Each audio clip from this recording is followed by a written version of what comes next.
Éliminatoire de la Coupe du Monde Qatar 2022, les Léopards de la RDC se sont imposés ce jeudi sur les Taifa Stars de la Tanzanie et peuvent maintenant croire en la qualification du deuxième tour. Nous allons également parler des délégués de Milapro CalCC et de l'Église du Christ au Congo reçus dans l'émission JMK Rencontre. Ces derniers ont analysé notamment les motivations de la mobilisation de masse en date de samedi 13 novembre. Décès de Frédéric de Klerk, dernier président blanc d'Afrique du Sud et prix Nobel de la paix aux côtés de Nelson Mandela ce 11 novembre à son domicile.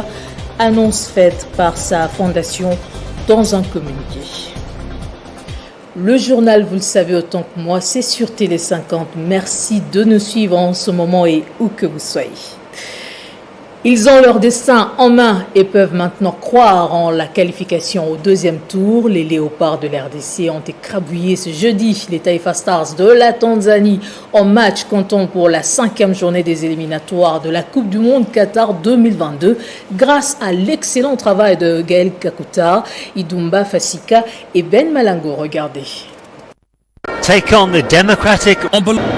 Ce succès éblouissant de l'RDC est le fruit d'un travail intense effectué hors terrain, estime le ministre des Sports et Loisirs, qui demande tout de même aux joueurs de rester concentrés pour chercher la qualification contre le Bénin dimanche au stade des Martyrs. Écoutez. Il y a eu d'abord un grand travail, bien sûr, comme toute équipe nationale qui se respecte. On ne va pas affronter l'adversaire sans se préparer, sans beaucoup travailler. Mais ce soir, on ne va pas parler tactique, technique, travail. Aujourd'hui ou ce soir, nous allons juste remercier le bon Dieu qui a exaucé nos prières. Parce que le Congo a attendu cette victoire et nous avons prié notre Dieu et le bon Dieu a répondu. Donc gloire à Dieu. C'était un message de félicitations leur adressé par le premier sportif des Congolais, son Excellence Félix Antoine Tshisekedi Tshilombo, président de la République, chef de l'État, qui m'a demandé de demander aux joueurs de donner la qualification à la RDC. Et les joueurs étaient très positifs. Ils m'ont aussi dit que je dise au président de la République qu'ils allaient gagner. Et c'était ça, juste le message d'encouragement et aussi leur signifier combien les Congolais comptaient sur eux. On va continuer à travailler. Nous avons un grand match qu'on va jouer le dimanche contre le Bénin. Ici, il n'est pas question de minimiser l'adversaire. Toutes les nations engagées à cette compétition sont très bien préparées. Donc on a vu le Bénin battre la Tanzanie ici à Dar es Salaam et la Tanzanie est allée aussi battre le Bénin à Cotonou. Donc il n'est pas question de dire que voilà, on joue à domicile, on doit se relaxer. Non, non. La RDC devra se préparer parce que le Bénin vient aussi avec une décision. Nous sommes venus avec la décision en Tanzanie, nous avons battu les Tanzaniens.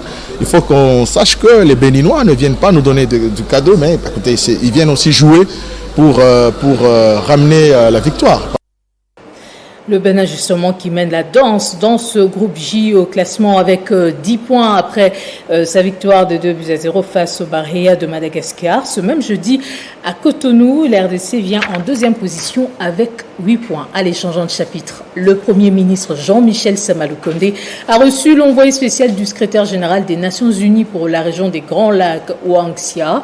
Les échanges ont tourné autour de la mise en œuvre de l'accord cadre d'Addis Abeba et de la stratégie régionale des Nations Unies avec les priorités identifiées et retenues. Je suis venu pour écouter le Premier ministre sur les priorités identifiées et retenues par le gouvernement de la RDC autour de la mise en œuvre de l'accord cadre d'Addis Abeba et surtout de la stratégie régionale des Nations Unies, de son plan d'action. La fin de l'année approche. Il est temps de passer en revue ce que nous aurions à accomplir avant la fin de l'année et de mieux identifier les priorités à retenir pour l'année 2022. Je pense qu'aujourd'hui, entre les Nations Unies et la RDC, nous sommes complètement sur la même longueur d'onde sur les priorités à retenir. La stratégie régionale a été élaborée à l'issue d'une consultation, d'un processus de consultation très très large et basé sur une bonne écoute nous avons identifié une cinquantaine de priorités dans cette stratégie. Ce que nous constatons, c'est une adhésion générale, complète des pays de la région des Grands Lacs, notamment de la RDC, à ces priorités. Depuis juin dernier, nous nous sommes engagés dans la mise en œuvre de son plan d'action. Aujourd'hui, il est temps de faire un premier bilan pour mieux cibler notre travail pour l'année 2022. Et ce que je constate, c'est que le Premier ministre est pleinement d'accord avec cette approche. L'unité et la cohésion nationale axée dans la lutte contre la xénophobie et le tribalisme étaient au centre de la sensibilisation du gouvernement congolais à Kikwit dans la province de Kwilu à travers la vice-ministre de la Défense, Séraphine Kilubu. Une action a été enclenchée pour éradiquer le refus de l'autre, remarqué ces derniers temps dans cette partie du territoire national. Le tribalisme et les refus de l'autre ont caractérisé la ville de Kikwit dans la province de Kwilu et ses contrées environnantes. Une situation qui n'a pas laissé sous silence le gouvernement central en général et personnellement le chef de l'État Félix Antoine Tshisekedi Tshilombo. C'est la vice-ministre à la Défense nationale et aux anciens combattants qui était dépêchée aux côtés de Nana Manouanina, ministre près le président de la République, pour prêcher la paix, le vivre ensemble et la cohésion nationale. Tout ce que nous voulons, c'est la paix. Et je vous annonce que le président Félix Antoine Tshisekedi Tshilombo, c'est un homme de paix. Soyons et vivons dans la paix, n'est-ce pas? Évitons les refus de l'autre, vivons, mais dans la main. Les deux délégués ont été très suivis par toutes les couches des populations locales de l'espace Grand Bandundu qui ont promis de cesser des querelles et donner la place au développement communautaire. Notre pays sera reconstruit par nous-mêmes. Tenons-nous mais dans la main pour que le Congo soit reconstruit. Le président Félix Antoine Tshisekedi, c'est un homme de paix. N'est-ce pas ça? Et pour véhiculer le message, les fils du terroir, Patrice Ngoyi Moussoko, mais aussi la sœur Micheline Chabani et Ngiama Werason ont été mis à contribution, choix stratégique qui a rencontré la joie des autorités provinciales dans la paix et la cohésion nationale.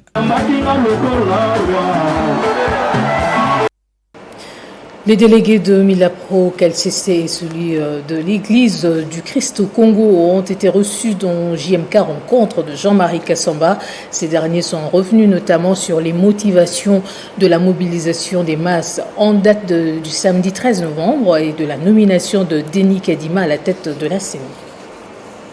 Ils étaient deux, dont l'un défend la Senko et l'autre parle au nom de l'Église du Christ au Congo. Jeff Pambi et Jean Bosco Lalo étaient face à Jean-Marie Kassamba, directeur de l'espace 50. Les mobiles étaient déjaugés, la marche du 13 novembre de l'année en cours. Une marche motivée par la torture de la loi organique de la désignation des animateurs de la Commission électorale nationale indépendante à RDC. L'attitude de l'Assemblée nationale, Jean Bosco Lalo, au cadre de Milapro, a évoqué l'article 10 alinéa 3 qui exige le retour sur la procédure et manque de maîtrise des compétences, chose qui sauvera l'honneur du président Félix Antoine Tshisekedi Tshilombo. Pacifiquement, vous l'avez dit, hein, pour revendiquer nos droits les plus légitimes, qui est d'avoir une CENI qui repose sur des principes légaux, pour obtenir à l'Est la sécurisation, pour que la taxe entre guillemets rame. Lorsque l'Église constate que ça ne marche pas, oui, l'Église doit le dire. On ne peut pas se taire devant le mal. C'est là où nous sommes. On ne va pas se taire, on va parler. Par rapport aux privilèges de la minorité, Jeff Pambi a signalé, répondant à Jean-Marie Kassamba, que catholiques plus protestants, près de 90% de la population congolaise, sera mobilisée et au rendez-vous samedi prochain. Le processus était déjà biaisé. Qu'est-ce qui se passe au président de l'Assemblée nationale? Il adresse l'invitation à deux organisations, comme on vient de le dire, oui, mais alors qu'il n'en a pas le pouvoir. La loi lui demande de s'adresser à la société civile. Donc le président de l'Assemblée nationale devrait adresser sa lettre au cadre de concertation de la société civile. Mais le président Mbosso avait-il le pouvoir de le faire? Je vous dis non. Alors, parce qu'aucune loi ne l'autorise. Le peuple congolais déçu, allez dans la rue. Voyez ce qui se fait, voyez ce qui se dit. Suivez les chansons de pleurs des jeunes qui ne cessent de gémir. Mais manipulés. Non, manipulés par qui? Est-ce que vous pensez que lorsque les gens se tuent ou se font tuer à l'est du pays, lorsque nos enfants ne peuvent... Vous voyez le niveau d'études de nos enfants? Oui. Considérez-le par rapport à lorsque vous étiez au primaire ou au secondaire. Oui, en principe, ça devrait évoluer. Oui. Mais où en sommes-nous?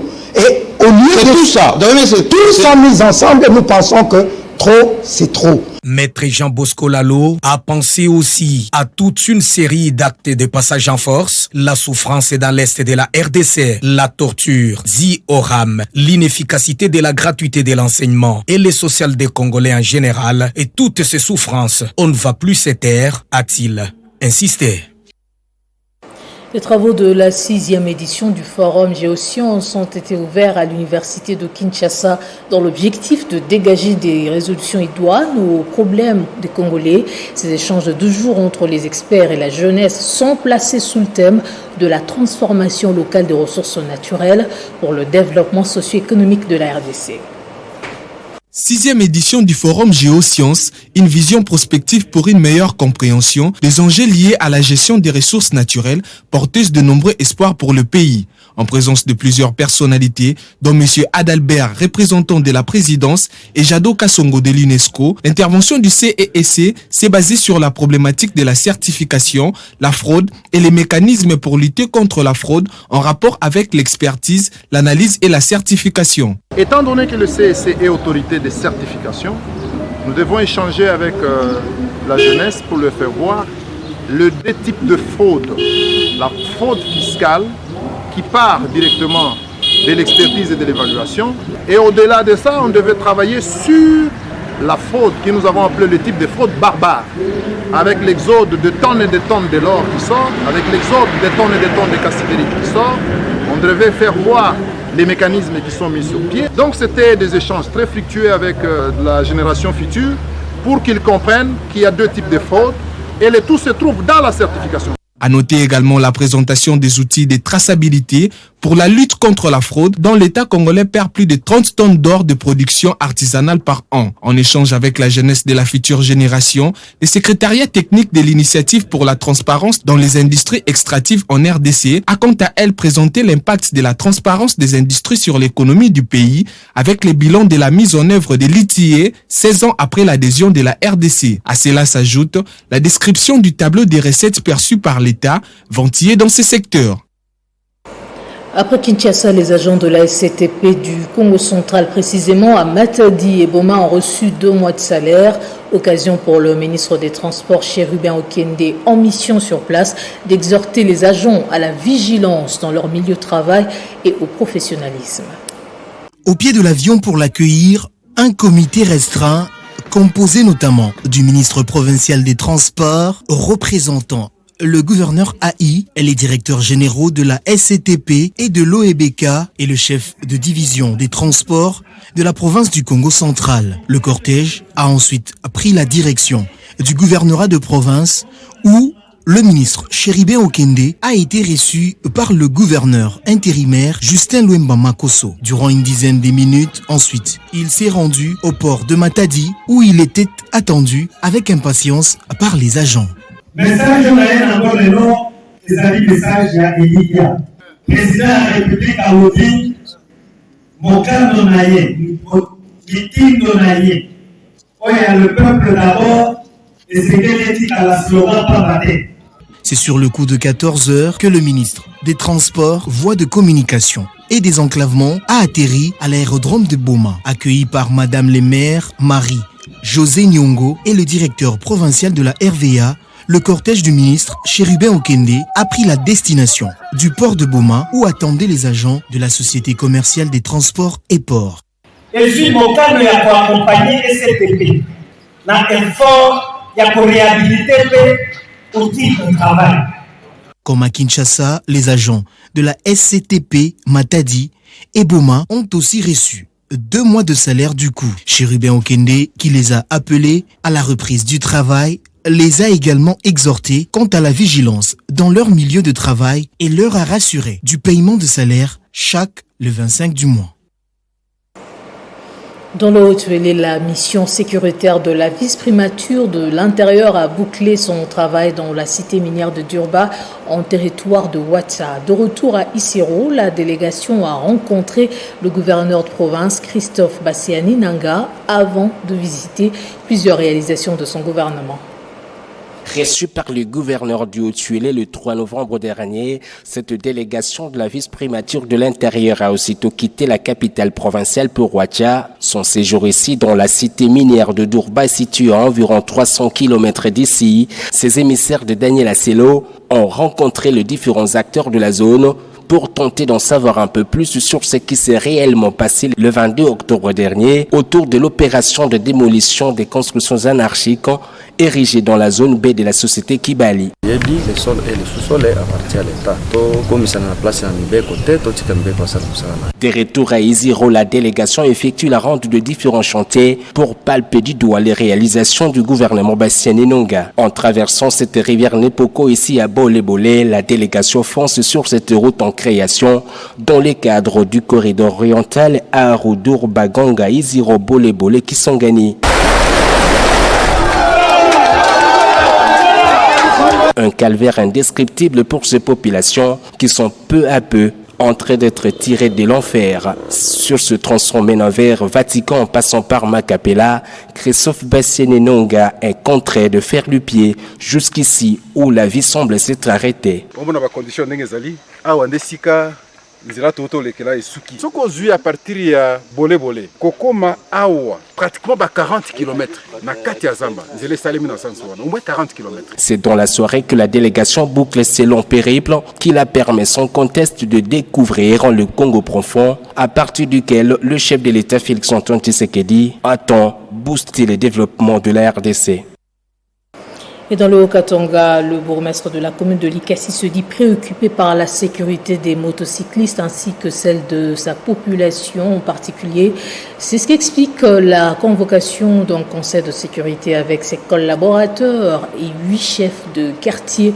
Question de multiplier des stratégies pour lutter contre l'insécurité. C'est après quelques cas de tuerie enregistrés la semaine dernière, notamment d'un motocycliste.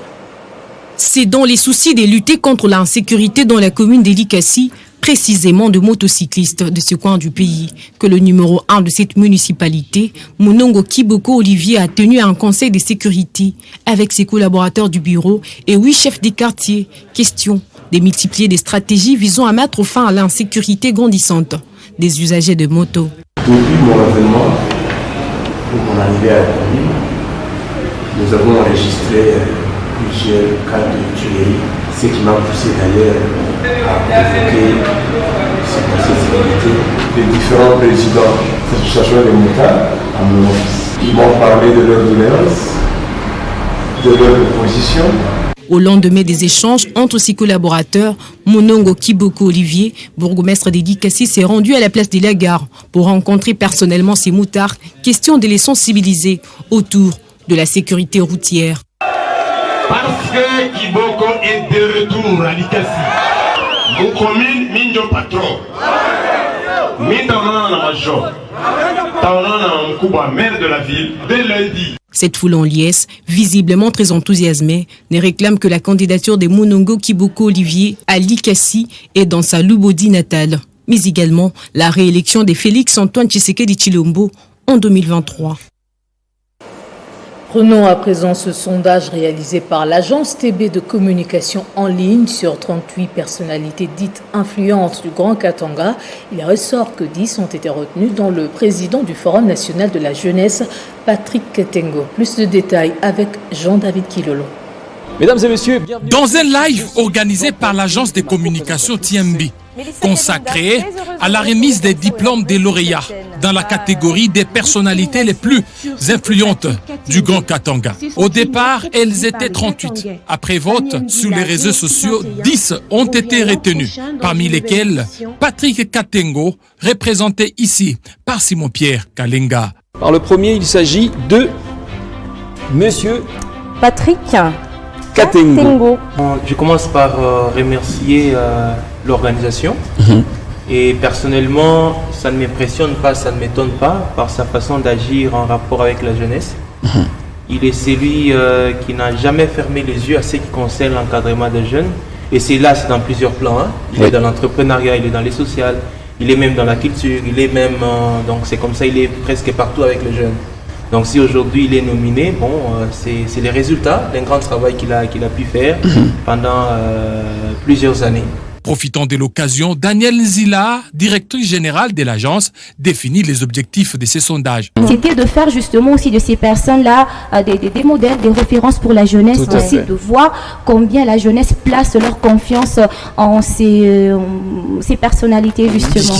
En dépit des difficultés rencontrées au courant de l'année 2021, les Katangais ont renouvelé leur confiance et reconnu le leadership d'un Patrick Katengo, ce qui lui a valu ce trophée. Le peuple katangais vous reconnaît comme un modèle et une référence. Continuez donc sur la même voie afin que vous puissiez n'est-ce pas, servir d'exemple positivement à la jeunesse de l'espace Grand Katanga. Direction l'Afrique du Sud à présent, où le dernier président blanc et prix Nobel de la paix aux côtés de Nelson Mandela, Frédéric de Klerk, qui est mort ce 11 novembre à son domicile de Fresnay en banlieue du Cap d'un cancer de poumon à l'âge de 85 ans.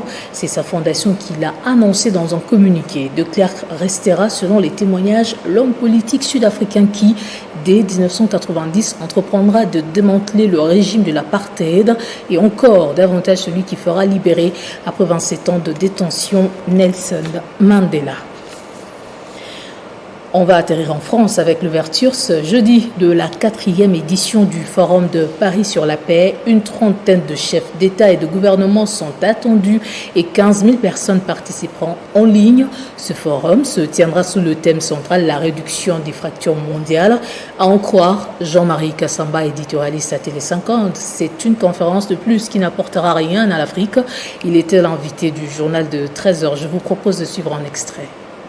C'est une conférence de plus qui va se faire à Paris, avec quelques hicks quand même, parce qu'il aurait fallu inviter le président en exercice de l'Union africaine, que le président Tshisekedi, qui doit représenter l'intérêt du continent africain. À la place, on a invité Macky Sall, qui va le succéder l'année prochaine. Ça veut dire quoi, concrètement ? Mais ça veut dire tout simplement que l'Afrique n'est pas considérée à sa juste valeur. Ou peut-être on est en train de marginaliser un grand pays comme la RDC qui joue un rôle pivot sur le continent africain en matière de tout ce qui est stratégique, tout ce qui est économique. Parce qu'on dit que c'est une solution alternative à la crise post-Covid, par exemple. Eh bien, on n'a pas invité Tshisekedi, on n'a pas invité non plus le président sud-africain, par exemple, qui est à la tête d'une grande puissance. Vous voyez, ça c'est déjà un hic par rapport à cela. Et que les Africains se prennent en charge. Regardez ce qui se passe en Éthiopie en ce moment. Il n'y a pas une voix forte de l'Afrique pour exiger la résolution de ces cas de l'Égypte, parce que l'Égypte avec l'Éthiopie, parce qu'effectivement il y a des enjeux derrière. Regardez ce qui se passe avec le Bénin, je vous l'ai dit l'autre fois ici, que la RDC par exemple exige que la Belgique nous restitue nos œuvres d'art qui sont à Tervuren, beaucoup, mais on ne le fait pas. Si nous, Africains, on ne se prend pas en charge, on attend ce type de conférences à chaque fois pour trouver solution à nos problèmes, on va attendre longtemps. Place au rappel des titres. Éliminatoire de la Coupe du Monde Qatar 2022, les Léopards de la RDC se sont imposés ce jeudi sur les Taifa Stars de la Tanzanie et peuvent maintenant croire en la qualification au deuxième tour. Nous avons également parlé des délégués de Milapro, KLCC et de l'Église du Christ au Congo qui ont été reçus dans l'émission JMK Rencontre. Ces derniers ont analysé notamment les motivations de la mobilisation des masses en date du samedi 13 novembre. Décès de Frédéric de Klerk, dernier président blanc d'Afrique du Sud et prix Nobel de la paix aux côtés de Nelson Mandela ce 11 novembre à son domicile. Annonce faite par sa fondation dans un communiqué. Voilà tout pour ce journal. Merci de votre attention soutenue. Excellente suite de nos programmes. Prenez soin de vous, protégez-vous.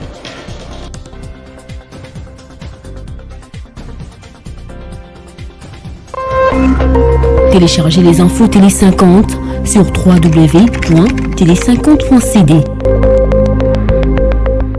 Communiqué nécrologique. Le secrétaire général à la communication et médias a la profonde douleur d'annoncer à toute la famille communicationnelle, aux membres de la famille ainsi qu'aux amis et connaissances, le décès de Madame Philomène Kayoampele Moué, directeur AI au secrétariat général à la communication et médias, survenu le 6 novembre 2021 des suites d'une maladie. Le programme des obsèques se présente de la manière suivante. 12 novembre 2021, veillée mortuaire dans la salle des fêtes. Les retrouvailles à des bonhommes, référence station Angène, à partir de 20h. 13 novembre 2021, 9h. Levée du corps et exposition à la clinique quinoise. 10h, enterrement au cimetière de Nécropole 2. 15h, bain de consolation dans la salle précitée. Ce communiqué tient lieu de faire part. Fait à Kinshasa le 11 novembre 2021, André Mutombo.